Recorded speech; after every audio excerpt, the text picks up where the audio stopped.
4 तासांपासून महाविकास आघाडीची जागा वाटपासंदर्भात बैठक सुरू आहे आणि विदर्भातील जागांवरून सध्या चर्चा सुरू असल्याची माहिती ठाकरेंच्या शिवसेनेकडून आणि काँग्रेसकडून अधिक जागांसाठी आग्रह होताना पाहायला मिळतोय। काँग्रेसला जास्त जागा सोडाव्या असा काँग्रेस नेत्यांचा आग्रह असल्याचंही पाहायला मिळतंय।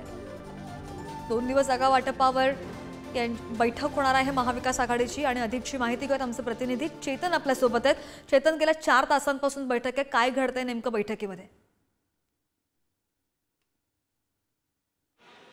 श्रद्धा, आपण पाहिलं असेल तर सकाळी 11 वाजता आज महाविकास आघाडीची बैठक आहे। आज आणि उद्या अशी 2 दिवसीय ही बैठक आहे आणि या बैठकीत महत्त्वाचे निर्णय घेण्यात येतील असं म्हटलं गेलं होतं। या बैठकीत जागा वाटपांचा तिढा सुटेल असं देखील म्हटलं होतं। मात्र गेल्या 5 तासापासून ही बैठक सुरू आहे महाविकास आघाडीची। यामध्ये अद्यापही कोणताही तिढा सुटलेला नाही किंवा कोणत्याही जागा वाटपाचा महत्त्वाचा असा निर्णय झालेला पाहायला मिळत नाही।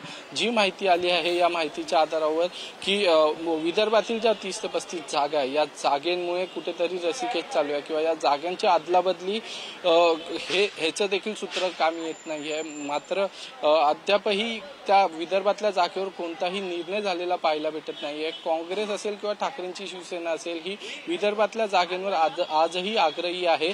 काही दिवसांपूर्वी संजय राऊत यांनी देखील प्रसारमाध्यमांशी बोलताना सांगितलं होतं, जर वेळ पडल्यास जागा सोडण्याची देखील तत्परता दाखवावी। आम्ही देखील रामटेकची जागा ही सोडली होती, याचाच अर्थ रामटेकच्या जागा ही जिंकण्यासारखी जागा असल्याचा दावा संजय राऊत यांनी केला होता लोकसभेला। म्हणून आता विधानसभेला देखील रामटेकच्या लोकसभा क्षेत्रात येणाऱ्या विधानसभेच्या काही जागा आहेत, ह्या जागांवर ठाकरेंची शिवसेना इच्छुक असल्याचं म्हटलं जात आहे। तर दुसरीकडे काँग्रेस देखील विदर्भातल्या जागा सोडण्यासाठी तयार नाही आहे। सगळ्यात जास्त जागा या विदर्भात भेटाव्या असा आग्रह एकीकडे काँग्रेस करताना पाहायला मिळत आहे। गेल्या 5 तासापासून ही बैठक सुरू आहे। बैठक अजून जवळजवळ 1 ते 1.5 तास चालू शकते, त्यानंतर आपल्याला कळेल नेमकं या आजच्या दिवशी काय ठरलं। त्याचबरोबर उद्या देखील ही बैठक पुन्हा होणार आहे महाविकास आघाडीची आणि उद्या नेमक्या या जागा वाटपाचा तिढा सुटतो का हे देखील पाहणं महत्त्वाचं असणार आहे। श्रद्धा, हो बरोबर आहे, तोडगा निघतो का आणि ही बैठक निर्णायक ठरते का? ताजे अपडेट घेत राहू चेतन, धन्यवाद दिलेल्या सगळ्या सविस्तर माहितीसाठी।